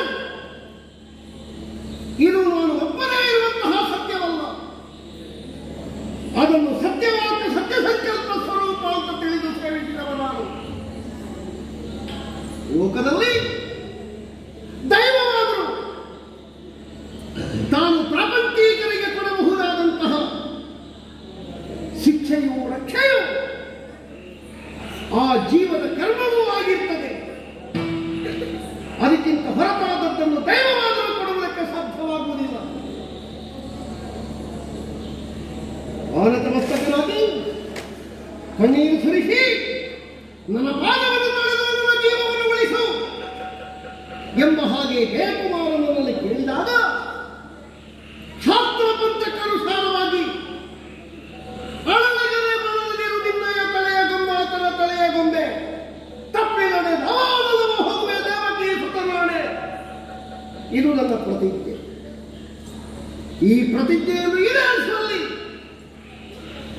ತಣ್ಣೀರನ್ನಾದರೂ ತಡಿಸಿ ಕುಡಿಯಬಲ್ಲಂತಹ ಧರ್ಮಪ್ರಭುವಾದಂತಹ ನಮ್ಮಣ್ಣ ಜೀವನ ಸಂಗ್ರಾಮದ ಸ್ಥಿರವಾದ ಹೆಜ್ಜೆ ಬೀಸಬಹುದಾದ ಯುಧಿಷ್ಠಿರ ಭೂಪತಿಯ ಸಮ್ಮತಿ ಇದೆ ಹೇಳಿದ್ದಾನೆ ನಮ್ಮಣ್ಣ. ವಚನ ಭ್ರಷ್ಟತೆ ಎನ್ನುವುದಷ್ಟು ದೊಡ್ಡ ಪಾಪವತ್ತುದಿಲ್ಲ ಮಗನೇ. ನಾವಾಡಿದಂತಹ ಮಾತನ್ನು ತುಚ್ಛವಾಗಿ ಕಂಡೆವು ಅಂತಾದರೆ ಇದು ಮೊದಲನೇ 21 ತಲೆಮಾರು ಕೂಡ ನಮ್ಮಿಂದಾಗಿ ನರಕಬಾಧನರಾಗ್ತಾರೆ. ಉಗುಳಿದಂತಹ ಉಚಿತ್ತವನ್ನು ನಾವು ಸ್ವೀಕರಿಸುವುದು ಒಂದೇ, ಹೇಳಿದ ಮಾತನ್ನು ತಪ್ಪುವುದು ಒಂದೇ. ಇದು ನಮ್ಮಣ್ಣನಾದಂತಹ ಧರ್ಮರಾಯ ಹೇಳಿದ ನುಡಿಗಳು. ಸ್ವಧರ್ಮದಲ್ಲಿ ನಾನಿದ್ದೇನೆ. ಕೈ ಹಿಡಿದ ಭಾರ್ಯೆಯಾದ ನೀನು ಏನು ಹೇಳ್ತಿ? ಸರಗಟ್ಟಿ ಕಡುದೈದ್ಯದಿಂದ ಬೇಡ್ತೇನೆ. ಗೈರನ್ನು ಬಿಟ್ಟು ಕೊಡುವುದು ಬದುಕಿ ಉಳಿಯುವುದಕ್ಕೊಂದು ಸೂತ್ರವಾಗಿರ್ತದೆ. ಹೇಗೆ ಬದುಕಬೇಕು ಅಂತ ನಿನ್ನ ಗಂಡನಿಗೆ ಬದುಕಿನ ಬಗ್ಗೆ ಹುಟ್ಟಿಲ್ವೇ? ಸಭೆಯನ್ನು ನಡೆಸಬಹುದಾದಂತಹ ಒಬ್ಬ ರಾಜ ತಾನು ಮಾಡಿದಂತಹ ಶಾಸನ ತನ್ನಂತೆ ಆಗಿರುವಂತಹ ಸಭೆಯಲ್ಲಿ ಬಿದ್ದು ಹೋದಾಗ ತಾನೆಷ್ಟು ಸಂಕಟಪಟ್ಟಾನೋ, ಎಷ್ಟು ಅಪಮಾನಕ್ಕೆ ಒಳಗಾದಾನೋ, ಎಷ್ಟು ಖಿನ್ನತೆಯಿಂದ ಒಳಗಿಯಾನೋ, ಅದಕ್ಕಿಂತ ಬಹಳ ದೂರ ಇಲ್ಲ. ಇದು ಕೈ ಹಿಡಿದ ಹೆಂಡತಿಯೇ ಅನ್ಯ ಪುರುಷರ ಬಗ್ಗೆ ಧೈರ್ಯ ಮನಸ್ಕರಾಗುವುದು, ಗಂಡನ ಬಗ್ಗೆ ಅಪಧೈರ್ಯವನ್ನು ಕಾಣುವುದು, ಮತ್ತೊಬ್ಬರಿಗಾಗಿ ಗಂಡನಲ್ಲಿ ಕಾಲಿ ಮಾಡಿ ನೀ ಧರ್ಮವನ್ನು ಬಿಡುವುದು ಅಂತ ಹೇಳುವುದು ಒಂದೇ ಆಗ್ತದೆ. ವಿದ್ವಾಂಸರಾದವರಿಗೆ ಸಭೆಯಲ್ಲಿ ಆದಂತಹ ಮಾನಕಂಡರು ಹೀಗೆ ಇಂತಹ 3 ವಿಷಯಗಳು ಒಬ್ಬನನ್ನು ಜೀವಂತವಾಗಿ ಕೊಡ್ತದೆ, ಶಸ್ತ್ರ ಇಲ್ಲದೆ ಇರಿಯುತ್ತದೆ. ಅವ ಬದುಕಿರುವಾಗಲೇ ಅವರಿಗೆ ಸಮಾಧಿ ಕಟ್ತದೆ. ಸಮಾಜದಲ್ಲಿ ಅವರ ಸಮಾಧಿಯನ್ನು ಅವಲಯ ಮಾಡಿ ತನ್ನ ಅವಸ್ಥೆಗೆ ತಾನೇ ಕಣ್ಣೀರು ಸರಿಸಿ ತಾನು ಆತ್ಮಹತ್ಯೆ ಮಾಡಿಕೊಳ್ಳುವುದಕ್ಕೂ ಮುಂದಾಗ್ತಾನೆ. ಸ್ವಂತದಲ್ಲಿ ಇವತ್ತು ಮಾಡಿಬಿಟ್ಟೆಯಲ್ಲ ನೀನು. ಅಚ್ಯುತ ಚ್ಯುತಿರಹಿತನಾದ ಕೇಶವ ನಿನಗೆ ಹೇಳಿದ್ದಾನೆ, ನಿನ್ನನ್ನು ಹೆದರಿಸಿದ್ದಾನೆ. ಅದಕ್ಕೆಲ್ಲ ಹೆದರುವ ನಾವಲ್ಲ. ಇಲ್ಲಿ ಕೇಳು, ಕೃಷ್ಣನ ತಂಗಿಯಾಗಿ ಕೇಳು. ಮಾನಧರ್ಮದಂತಹ ಪಾರ್ಥವ ಶರೀರದ ಅವಯವಗಳಲ್ಲಿ ಸಂಚರಿಸುವಂತಹ ಪ್ರಾಣಬಿಂದು ಯಾವತ್ತರ ತನಕ ಸಂಚರಿಸ್ತಾ ಇರ್ತದೋ, ಪಾರ್ಥ ಉಸಿರಾಡ್ತಾ ಇದ್ದಾರೋ, ಪಾರ್ಥವ ದೇಹ ಪಾರ್ಥಿವ ಶರೀರ ಆಗುವಲ್ಲಿವರೆಗೂ ಅಚ್ಯುತರಿಗೆ ಹೆದರಿ ಅವನ ಹಗೆ ಎನ್ನುವಂತಹ ಕಾರಣಕ್ಕಾಗಿ ಭಯವನ್ನು ಬಿಟ್ಟುಕೊಡುವ ಹಾಗಿಲ್ಲ. ಉತ್ತರದ ನಿರೀಕ್ಷೆಯಲ್ಲಿರುವಂತಹ ನೀನು ಹೋಗಿ ಕೃಷ್ಣನಿಗೆ ಸೇರು.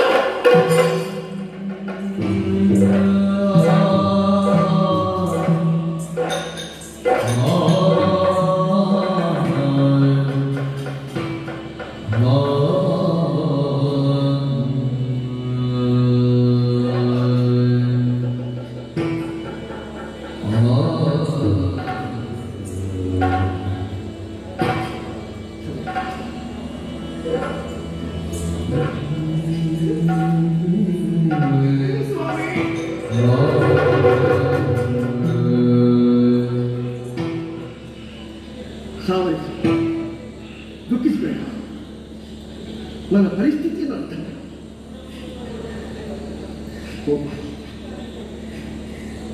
ಯಾವ ಕಾಲಕ್ಕೂ ನಮ್ಮತನವನ್ನು ಉಳಿಸಿಕೊಳ್ಳುವುದಕ್ಕೆ ನಮಗಾಗುವುದಿಲ್ಲ ಅಂತ ಅದು ಮತ್ತೆ ಸಾಯುವುದೇ ಲೇಸಲ್ಲೇ ಸುಭದ್ರ. ಅಂತಹ ಮಾತುಗಳನ್ನು ಆಡಬೇಡಿ. ಕೈ ಹಿಡಿದವರು ಸ್ವಾಮಿ ನೀವು ಮಾಡಿದ್ದು ಸರಿ ಅಂತ ಒಂದು ಮಾತು ಹೇಳಿದರೆ ಅದಕ್ಕಿಂತ ದೊಡ್ಡ ಸಾಧನೆ ಮತ್ತೊಂದಿಲ್ಲ. ಶಾಸ್ತ್ರಗಳ ಧರ್ಮಾನುಸಾರವಾಗಿ ಕ್ರಮ ಹೆಚ್ಚಿಸುವಂತಹ ಪಾಠ ಹೇಳಿದ ಮಾತನ್ನು ಇಲ್ಲ ಅಂತ ಹೇಳಬೇಕು. 7 ದಿವಸಗಳ ಕಾಲ ತನ್ನ ಪ್ರಾಣಕ್ಕೆ ಮತ್ತೊಬ್ಬರಿಲ್ಲ ಅಪಾಯವನ್ನು ಕೊಡುವ ಅಂತ ಹೇಳಿ ಧೈರ್ಯದಿಂದ ಇದ್ದವರನ್ನು 8ನೇ ದಿವಸ ಕಟುಕನೊಬ್ಬ ಕಡಿಯುವುದಕ್ಕೆ ಕುರಿಯನ್ನು ಸಾಕಿದ ಹಾಗೆ ಕಟುಕನ ಕೈಯ ಆಯುಧಕ್ಕೆ ತಾನು ಬಲಿಯಾಗಿ ಕೊಡಬೇಕೇ ಕುಮಾರವನ್ನು ಕುರಿಯ ಹಾಗೆ ಕೆಲಸ ಅದು ನನ್ನಿಂದ ಸಾಧ್ಯ ಇಲ್ಲ. ತಪ್ಪಾಯಿತು, ನನ್ನಿಂದ ಸಾಧ್ಯ ಇಲ್ಲ. ಕ್ಷಮಿಸಿದ್ರಿ. ಶಾಸ್ತ್ರ ಧರ್ಮವನ್ನು ಉಳಿಸುವಲ್ಲಿ ಬೆಳೆಸುವಲ್ಲಿ ಚಂದ್ರವಂಶೀಯರು ಹೆಣಗಾಡಿದ್ದಾರೆ, ಹೆಣವಾಗಿದ್ದಾರೆ. ಅಮೃತಾಂಶ ವಂಶ ವ್ಯೋಮಾಮೃತ ಕಿರಣರಾಗಿರುವಂತಹ ಚಂದ್ರವಂಶೀಯರು ಯಾವ ಕಾಲಕ್ಕೂ ಶಾಸ್ತ್ರವನ್ನು ಬಿಟ್ಟು ಬದುಕುವುದಕ್ಕೆ ಸಾಧ್ಯ ಇಲ್ಲ. ಹಾಗಾಗಿ ಕೂಟದ ಭರದಲ್ಲಿ ನೀನನ್ನು ದೂಷಿಸಿಬಿಟ್ಟೆ, ನಿನ್ನ ಕುತಿ ಕೈ ಹಾಕಿ ದೂಡಿಬಿಟ್ಟೆ. ದುಡ್ಡು ಬರಬೇಕು. ನಿನ್ನ ಕಣ್ಣೀರನ್ನು ಕಾಣುವುದಕ್ಕೆ ನನಗಾಗುವುದಿಲ್ಲ.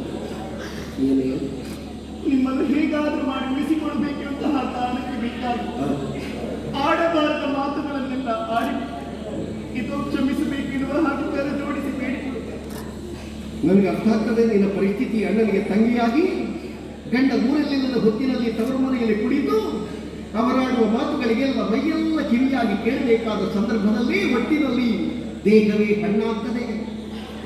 ಅರ್ಥ ಆಗ್ತದೆ ನನಗೆ. ಕೃಷ್ಣನ ತಂಗಿಯಾಗಿ ಆಡಿ ಇದು ಈಗ ಹೇಳ್ತಾ ಇದ್ದೇನೆ. ವೀರಪಾರ್ಥನ ಮಡದಿಯಾಗಿ, ವೀರ ರಾಣಿಯಾಗಿ, 3 ಲೋಕದ ಗಂಡನ ಮಡದಿಯಾಗಿ ಒಂದು ಮಾತನ್ನು ಹೇಳ್ತೀನಿ. ನೀವು ಮಾಡಿದ್ದೇ ಸರಿ. ಆ ದೇವರನ್ನು ಬಿಟ್ಟುಕೊಡಬೇಡಿ, ಬಿಟ್ಟುಕೊಡಬೇಡಿ. ಶಾಬಾಸ್. ನೀನು ಹಾಗೆ ಹೇಳಿದ್ದರಿಂದ ನನಗೊಂದು ಪ್ರತ್ಯೇಕವಾದ ಕೋಡು ಮೂಡಿದೆ ಅಂತಲ್ಲ. ಜೀವನ ಯಜ್ಞದ ಪಾಲುಗಾರ್ತಿಯಾಗಿ ಸಪ್ತಪದಿಯನ್ನು ತುಳಿದು ನನ್ನ ದೇಹಾಂತ ಶರೀರಿಯಾಗಿ ಬದುಕಿದವಳು ನನ್ನನ್ನು ಆಕ್ಷೇಪ ಮಾಡ್ತಾಳೆ ಅಂತಾದರೆ ಅದು ನನಗೆ ಅಂತಲ್ಲ, ನನ್ನ ವಂಶಕ್ಕೆ ಕುಂದದಂತ. ನೀನು ನನ್ನ ಛಾಯಾನು ಅರ್ಥ ಆಗ್ತದಲ್ಲ. ನೀನು ವೀರತ್ವದಿಂದ ಸ್ಪರ್ಧೆಯಿಂದ ನಾವೇನೂ ಹೇಳಬಹುದು, ಆದರೆ ಮಾರ್ಮಿಕವಾಗಿ ದೈವವನ್ನು ಅಲ್ಲಗಳೆಯುವುದಕ್ಕಾಗುವುದಿಲ್ಲ. ಪ್ರಪಂಚದಲ್ಲಿ ಕೃಷ್ಣ ಮಾಡಬೇಕು ಅಂತ ಹೊರಟ್ರೆ ತಡೆಯುವುದಕ್ಕೆ ಮತ್ತೊಬ್ಬರಿಲ್ಲ. ಆಗಬೇಕಾದದ್ದನ್ನು ಆಗ ಕೊಡ್ತೇನೆ ಅಂತ ಕೃಷ್ಣ ಹೊರಡುವ ಕಾಲ ಇಲ್ಲ. ಪ್ರತಿಜ್ಞಾಬದ್ಧನಾದಂತಹ ಕೃಷ್ಣ ಯಾವ ತೀರ್ಮಾನಕ್ಕೆ ಬಂದಾರು ಎನ್ನುವುದನ್ನು ನಾವು ನಮ್ಮಷ್ಟಕ್ಕೆ ಲೆಕ್ಕ ಹಾಕಿದರೆ ನರನಾದ ನನಗೆ ಹೆಚ್ಚು ಕಾಲ ಬಾಳ್ವೆ ಇಲ್ಲ ಅಂತಲೇ. ಯಾಕೆ ಅಮಂಗಲದ ಮಾತುಗಳನ್ನಾಡ್ತೀನಿ? ಅವನಾಡಿದ ಪ್ರತಿಜ್ಞೆ ಪ್ರಕಾರ ನಾಳೆ ಕತ್ತಲೆಯೊಳಗೆ ಗೇರ ತಲೆಯನ್ನು ಕತ್ತರಿಸಬೇಕು. ನನ್ನ ಪ್ರಾಣ ಇದ್ದು ಅದನ್ನು ನಾನು ಬಿಡುವುದಿಲ್ಲ. ಗೇರ ತಲೆಯನ್ನು ಕತ್ತರಿಸಬೇಕು ಎನ್ನುವ ನೆಪದಲ್ಲಿ ನನ್ನನ್ನು ಕೊಂದಾದರೂ ಮುನ್ನಡೆ ಇಡುತ್ತಾನೆ ಅಂತ ಆದರೆ ನರಕದಲ್ಲಿ ಬರಬಹುದಾದಂತಹ ವೀರಸ್ವರ್ಗಕ್ಕೆ ನಾನು ಸಂತೋಷ ಪಡ್ತೇನೆ, ನಾನು ಆನಂದಿಸ್ತೇನೆ. ಕ್ಷತ್ರಿಯನಾದವ ಹೇಳಿದ ಮಾತಿಗಾಗಿ ಕ್ಷಾತ್ರ ಕಣದಲ್ಲಿ ಶ್ರವಣೋದ್ಯೋಗದಲ್ಲಿ ಮರಣ ಸಹಿತವಾಗಿರುವಂತಹ ತನ್ನನ್ನು ಉಳಿಸುತ್ತಾ ಈ ಲೋಕದ ಯಾತ್ರೆಯನ್ನು ವಹಿಸಿದ ಅಂತ ಎಲ್ಲರೂ ಹೇಳ್ತಾರೆ. ನಿಮ್ಮನ್ನು ನಂಬಿಕೊಂಡು ನಂಬಿದ್ದೀರಿ. ಏನ್ ಮಾಡ್ತೀವಿ ಹೇಳು? ನಿನಗೆ ಎರಡು ದಾರಿ ಇದೆ. ಯಾವ? ಒಂದು ನಮ್ಮಮ್ಮನಾದಂತಹ ಕುಂತಿ ದೇವಿಯ ದಾರಿ, ಇನ್ನೊಂದು ನಮ್ಮ ಚಿಕ್ಕಮ್ಮನಾದಂತಹ ಮಾದ್ರಿ ದೇವಿಯ ದಾರಿ. ಎರಡು ಮಕ್ಕಳನ್ನು ಹೆತ್ತಿರುವಂತಹ ಮಾದ್ರಿ ದೇವಿ ತನ್ನ ಮಕ್ಕಳನ್ನು ತನ್ನಕ್ಕರಾದಂತಹ ಕುಂತಿ ದೇವಿಯ ಕೈಯಲ್ಲಿ ಹಾಕಿ, ನಾನು ಬದುಕಿದ್ರೆ 5 ಮಕ್ಕಳನ್ನು ನನಗೆ ನೋಡಿಕೊಳ್ಳುವುದಕ್ಕೆ ಸಾಧ್ಯ ಇಲ್ಲ, ನೀನು ಉಳಿದರೆ ಮಾತ್ರ 5 ಮಕ್ಕಳಿಗೂ ತಾಯಿಯಾಗಿ ಮಲತಾಯಿ ಎನ್ನುವಂತಹ ಧೋರಣೆಯನ್ನು ತೋರಿಸದೆ ಒಂದೇ ಸೂತ್ರದಿಂದ ಪಾಂಡವರನ್ನು ಬದುಕಿಸಬಲ್ಲೆ ಎನ್ನುವ ಆತ್ಮಧೈರ್ಯದಿಂದ ನಮ್ಮವರಾದಂತಹ ಪಾಂಡು ಚಕ್ರವರ್ತಿಯ ಚಿತೆಯನ್ನು ನಾವೇ ಇರ್ತೇನೆ ಅಂತ ಸಹಗಮನವನ್ನು ಮಾಡಿದರಂತೆ ಮಾತ್ರಿಗೆ. ಕುಂತಿದೇವಿ ಸಾಯದೇ ಇದ್ದರೂ ತನ್ನ ಮಕ್ಕಳ ಬದುಕಿಗಾಗಿ ತಾನು ಹೆಣಗಾಡಿ ಪ್ರಯತ್ನಿಸಿದರು. ಲೋಕದಲ್ಲಿ ಸರ್ವೋತ್ಕೃಷ್ಟರಾಗಬೇಕು ಅಂತಾದರೆ ಮಕ್ಕಳಿಗೆ ತಾಯಿ ಬೇಕು. ಯಾವ ಮಕ್ಕಳಿಗೆ ತಾಯಿ ಇಲ್ವೋ ಆ ಮಕ್ಕಳು ತಪ್ಪಲಿಗಳು ಅಂತ ಹೇಳಲ್ಪಡ್ತಾರೆ. ಯಥಾರ್ಥಕ್ಕಾದರೂ ನಮ್ಮ ಜೀವನದಲ್ಲಿ ತಪ್ಪಲಿ ತನ್ನ ಕಾಣದ ಹಾಗೆ ನಮ್ಮವರಾದಂತಹ ಕುಂತಿದೇವಿ ನಮ್ಮ ಜೀವನಕ್ಕೆ ಆಸರೆಯಾಗಿ ಉಸಿರಾಗಿ ನಮ್ಮನ್ನು ಬೆಳೆಸಿದ್ರು, ಬದುಕಿದ್ರು, ಬಾಳಿದ್ರು. ಹೇಳು, ನಿನ್ನ ದೊಡ್ಡತೆಯಾದಂತಹ ಕುಂತಿದೇವಿಯ ದಾರಿ ಹಿಡಿಯುತ್ತೆಯೋ, ನಿನ್ನ ಸಣ್ಣತೆಯಾದಂತಹ ಮಾದ್ರೀದೇವಿಯ ದಾರಿ ಹಿಡಿಯುತ್ತೆಯೋ? ನೀವೇ ಸುಲಭವಾಗಿ ಆಗಿಬಿಟ್ಟು ಉಭಯ ದಾರಿಗಳನ್ನು ತೋರಿಸಿಕೊಟ್ಟು ನಮ್ಮ ಬದುಕಿಗೆ ಆದರ್ಶ ನಾರಿಯರ ಹಾಗಿರುವ ಕುಂತಿದೇವಿ ಹಾಗೂ ಮಾದ್ರಿ ಸರಿ. ಈ ಪ್ರಪಂಚದಲ್ಲಿ ನಿಮ್ಮ ನಗರ ಅರಕ್ಷಣ ಬದುಕುವಂತಹ ಶಕ್ತಿ ನನಗಿಲ್ಲ. ಹಾಗಾದ್ರೆ ನೀವು ಸಹಗಮನಕ್ಕೆ ಸಿದ್ಧ. ಆ ಬಗ್ಗೆ ಯಾವ ದುಃಖವೂ ಇಲ್ಲ. ಆದರೆ ನಮ್ಮ ದಾಂಪತ್ಯದ ಫಲವಾಗಿ ಹುಟ್ಟಿಕೊಂಡ ಅಭಿಮನ್ಯು ಕುಮಾರ ಅವ ಯಾವ ತಪ್ಪನ್ನು ಮಾಡಿದ್ದ? ಅವ ತಪ್ಪಲಿಯಾಗಿ ಬದುಕುವುದಕ್ಕೆ ಹೇಳಿ. ಗಾಯದ ಮೇಲೆ ಬರೆಯುವುದು ಬೆಳೆಸುವಂತ ನನಗೆ ಅರ್ಥ. ಹತ್ತಿಲ್ಲ, ಹಲವಿಲ್ಲ, ಒಬ್ಬನೇ ಒಬ್ಬ ಮಗ. ಅವರ ಬದುಕಿಗಾಗಿ ತಾಯಿಯಾದ ನೀನು ಅವರ ಜೊತೆಯಲ್ಲೇ ನೂಲಿನೊಟ್ಟಿಗೆ ಸೂಜಿ ಇದ್ದ ಹಾಗೆ ಇರಬೇಕಿತ್ತು. ಆದರೆ ನನ್ನ ಚಿತೆ ಏರ್ತಿ ನೀನು ಕಡೆಗೆ ಅಂತಾದರೆ ತಪ್ಪಲಿ ಆಗಕೂಡದು. ಈ ಲೋಕದಲ್ಲಿ ಯಾರ ಕಣ್ಣೊಳ್ಳೆದು, ಯಾರ ಮುಖ ಒಳ್ಳೆದು ಅಂತ ನಮ್ಮ ಮಗ ಗದಿಗಿಟ್ಟ ಪಾಡಿನ ಬದುಕನ್ನು ಬದುಕಬಾರದು. ಅದಕ್ಕೆ ನಿನಗೊಂದೇ ದಾರಿ ಇರುವುದು. ನಮ್ಮ ಹಿರಿಯರಾದಂತಹ ಆಚಾರ್ಯ ಭೀಷ್ಮರಿದ್ದಾರಲ್ಲ, ಉಭಯ ಕುಲ ಪಿತಾಮಹ. ಯಾಕೆ ನಾನು ಧರ್ಮರಾಯನ ಕೆಲಸವನ್ನು ಹೇಳುವುದಿಲ್ಲ ಬಲ್ಲಯ್ಯ? ಲೋಕದಲ್ಲಿ ಪಾಂಡವರ 5ರಲ್ಲಿ ಅರ್ಜುನನೊಬ್ಬ ಸತ್ತ ಅಂತ ಇದ್ರೆ ಮುಂದೆ ದಾರದಲ್ಲಿ ಕೂಡಿಸಿದಂತಹ ಮಾಲೆಗಳು ದಾರ ತುಂಡಾದಾಗ ಮಣಿಗಳೆಲ್ಲ ಕೆಳಗೆ ಬೀಳುತ್ತದೆ. ಅರ್ಜುನ ಸತ್ತರೆ ಮಿಕ್ಕುಳಿದ 4 ಬದುಕುವುದಿಲ್ಲ, ಅವರು ಸಾಯ್ತಾರೆ. ಹಾಗಾದರೆ ನಮ್ಮ ಬದುಕಿಗೆ ಮದುವೆಗೆ ಶಾಶ್ವತವಾದಂತಹ ಒಂದು ಬದುಕಬೇಕು ಅಂತಾದರೆ ವಿಶಾಲವಾದ ಆಲದ ಮರದಂತೆ ಬದುಕಿ ಚಂದ್ರವಂಶದ ಮನೆತನದ ಮಕ್ಕಳನ್ನು ತನ್ನ ಪಡೆಯಲ್ಲಿ ಕುಳಿರಿಸಿ ಹಾಲಗಮನವನ್ನು ಕೊಟ್ಟು ಇದು ತನಕ ಸಾಕಿ ಸಲಹುತ್ತಾ ಬಂದಿದ್ದಾರಲ್ಲ ಆಚಾರ್ಯ ಭೀಷ್ಮರ ಬಡಿಲಿಗೆ ಎಸೆದು ನನ್ನ ಚಿತೆಯನ್ನು ನೀನು ಏರುವುದಕ್ಕಿಂತ ಮೊದಲು ನನಗಾಗಿ ಆ ಒಂದು ಉಪಕಾರವನ್ನು ಮಾಡಿಸುವುದರ ಆ ಒಂದು ಉಪಕಾರವನ್ನು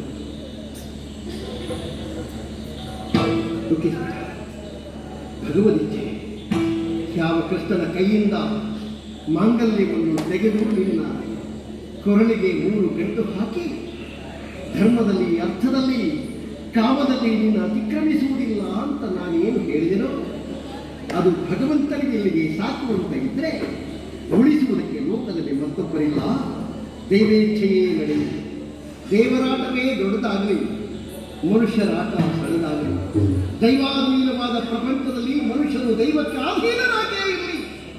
ನಾರಾಯಣನೊಡನೆ ನಡೆಯುವ ಕಾಳಗದಲ್ಲಿ ನರ ನರ್ತನಾಗಿ ಹೋದ ಅಂತ ಕೊಳ್ಳುವುದು ನನಗೆ ಇಷ್ಟ. ಹೋಗು